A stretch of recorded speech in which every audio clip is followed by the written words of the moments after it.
Yesterday on First Take, you called for Kathy Engelbert's resignation from her role as WNBA commissioner. When you hear Caitlin Clark there, how does that strike you? Doesn't strike me at all. Same reaction. Kathy Engelbert should resign as the commissioner of the WNBA.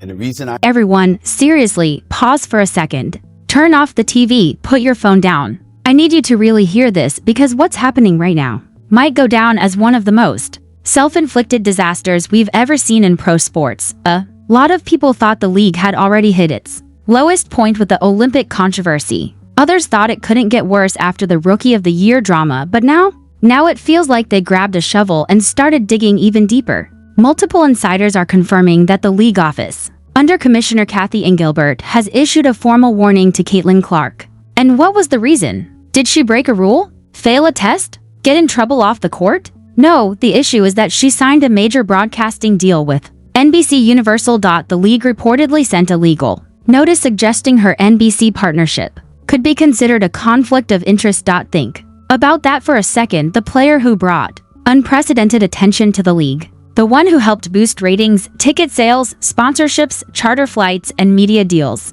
She signs a high-profile job that keeps her visible on national television talking about basketball. And the response is a warning? That's not just questionable. It feels self-defeating. And as you're about to hear, even some of the loudest voices in sports media, including Stephen A. Smith, reacted strongly to the situation. This isn't being framed as a minor disagreement. It's being described as a major leadership misstep. And if the league thinks it can pressure its biggest star without consequences, this could turn into a very uncomfortable power struggle. Interview and unappreciative of the athletes that represent her league. And then the person I call the golden goose of the WNBA, Caitlin Clark, you understand, who is box office for the WNBA. Just look at the numbers, look at the ratings, look at everything.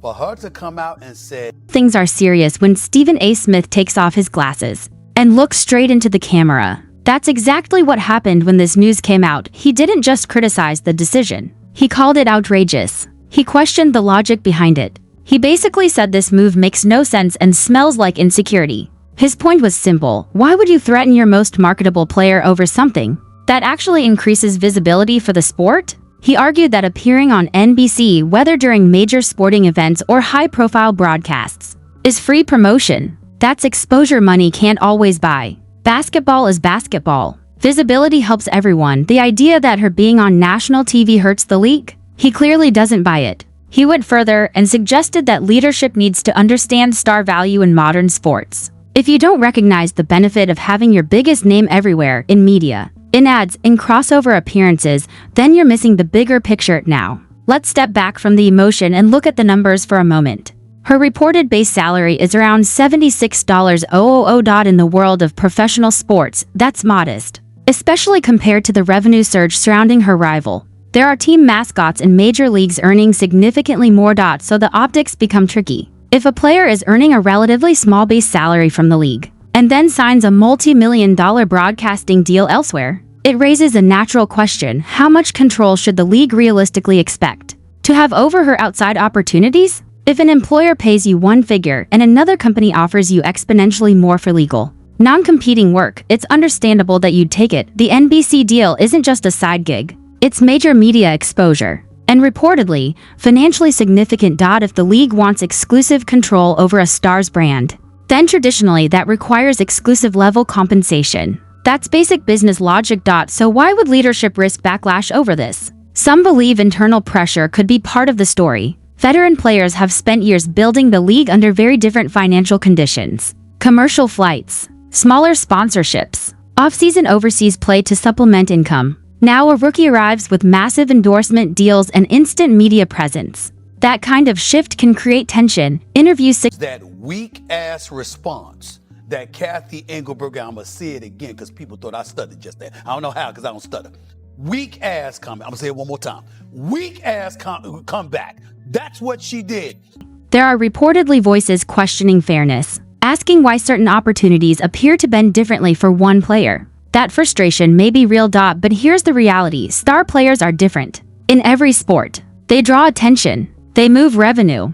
They shift salary caps. That's not favoritism, that's market dynamics. Stephen A. Smith touched on that too. His argument was that instead of resisting star power, the league should leverage it. Increased ratings, sponsorship growth, and larger media deals eventually benefit everyone. Now let's talk legal reality. NBC Universal is owned by Comcast, one of the largest media companies in the world. If this escalates into a legal dispute, it wouldn't be a small battle. It would involve major corporate resources. And from what's publicly understood, broadcasting is media work, not playing for a competing basketball league. So proving a direct conflict of interest may not be straightforward. Then there are sponsors. Major brands have invested heavily in Caitlin Clark.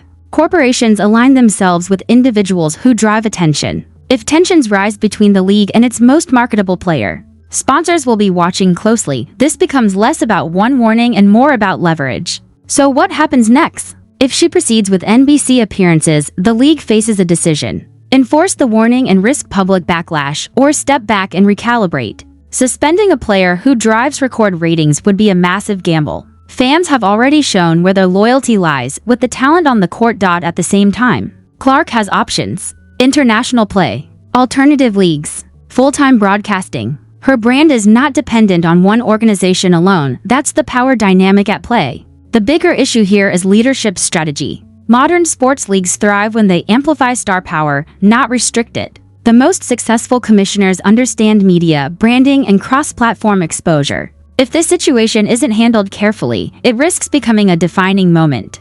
Clark will likely be fine either way. NBC will be fine. The real question is whether the league can adapt to a new era of visibility and business scale. The warning may have been issued, but the larger warning might actually be for the league itself. In today's sports economy, star power drives growth. Mismanage it, and you risk stalling your own momentum. The sports world is watching. Major media figures are watching. Fans are watching, and how this gets resolved could shape the future of the league for years to come.